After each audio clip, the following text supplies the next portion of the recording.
Hello, আবার চলে এসেছি আরেকটা রেসিপি নিয়ে। ঘরোয়াভাবে চিড়ে ভাজবো। তো দেখে নেওয়া যাক আমি কি করে চিড়েটা তৈরি করি। এখানে অলরেডি কড়াইতে 1 চামচ ঘি গরম করে নিচ্ছি। এতে অল্প একটু সাদা তেলও মেশাবো। দেন প্রথমে কারি পাতা ভেজে তুলে রাখবো। অলরেডি কারি পাতাগুলো আমি ডাল থেকে ছাড়িয়ে রেখে দিয়েছিলাম। এটা আমি এই তেলে দিয়ে দেবো। দারুণ স্মেল আসছে, এটাকে একটু ভেজে নেব। এখানে অলরেডি চিড়ে রয়েছে, এতে 500 গ্রাম চিড়ে রয়েছে। দেখি যতটুকু মনে হবে ততটুকুই দেবো। ভাজা হয়ে গেছে, এই যে উপরে মরমর মরমর করছে। এর থেকে বেশি ভাজলে না পুড়ে যাবে, তো এটাকে আমি তুলে নেব। দারুণ ভাজা হয়েছে, এটাকে আমি একটু নুন দিয়ে না একটু মাখিয়ে নেব, তাহলে একটু মরমরাটা থেকে যাবে, নরম হয়ে যাবে না।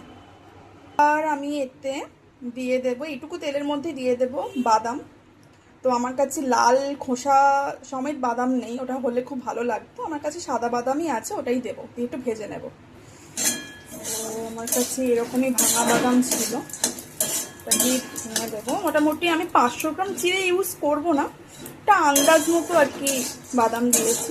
তো যদি চিড়ে ভাজে অনেক বেশি বাদাম ভালো লাগে তো চাইলে 250 গ্রাম বাদামই দিতে পারো 500 গ্রামের মধ্যে। তো আমি বুঝে দিলাম, এগুলো সব আন্দাজের ব্যাপার, আন্দাজ করেই দিতে হবে। সেটাকে ভেজে নিচ্ছি, দিয়ে তুলে রাখবো এটাকে। চিড়েটাকে আমি একটা থালার মধ্যে ঢেলে দিয়েছি। এর মধ্যে মোটামুটি আন্দাজ অনুযায়ী 300 গ্রাম মতো চিড়ে আছে, ঠিক আছে। তো এটাকে আমি একটু নুন জল দিয়ে না একটু ভিজিয়ে নেব, মানে জাস্ট ছিটিয়ে ছিটিয়ে নুন জল দেবো, একটু আধ ভিজে মতো করে নেব। এই যে নুন জল করা আছে, আমি হালকা উষ্ণ জল নিয়েছি। এটাকে আমি চিড়ের মধ্যে দিয়ে একটু ভিজিয়ে নেব। কি করে দিচ্ছি দেখে নাও। জল নিলাম, এরকম করে একটু ভিজিয়ে নেবো, এরকম দিয়ে মাখিয়ে দেবো। সো আমি ভালো করে মাখিয়ে নিয়েছি। আর এখানে আমার বাদাম ভাজা হয়ে গেছে, তো এবার বাদামটাকেও তুলে নেব। বাদামটাকেও তুলে রেখে দিলাম। এবারে আমি এর মধ্যে আবার অল্প একটু ঘি আর সাদা তেল দিয়ে শুকনো লঙ্কা ফোড়ন দিয়ে চিড়েটাকে দিয়ে দেবো। 2টো শুকনো লঙ্কা দিয়ে দিলাম। ভাজা ভাজা হলে চিড়েটা দিয়ে দেবো, দিয়ে চিড়েটাকে সুন্দর করে ভাজবো।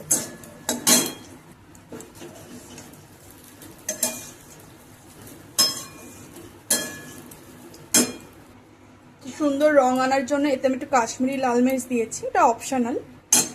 এবার নুন আর একটু চিনি অ্যাড করবো পরিমাণে স্বাদের জন্য, এটা সম্পূর্ণ নিজের মতো আর কি, না দিলেও চলে। তো আমার ইচ্ছা হয়েছে আমি দেবো। দারুণ করে ভেজে নিয়েছি। এটাকে একটু ঠান্ডা করে নেব, দেন এর মধ্যে বাদাম আর কারি পাতাটা অ্যাড করব।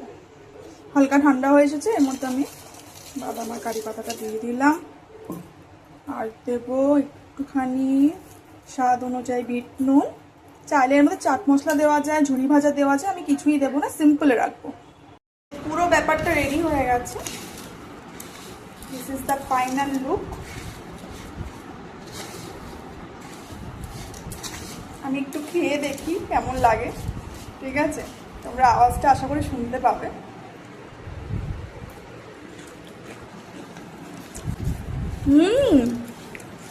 পুরো মচমচে হয়েছে।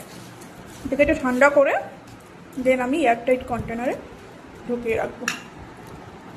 চলো আজকের মতো এইটুকুই।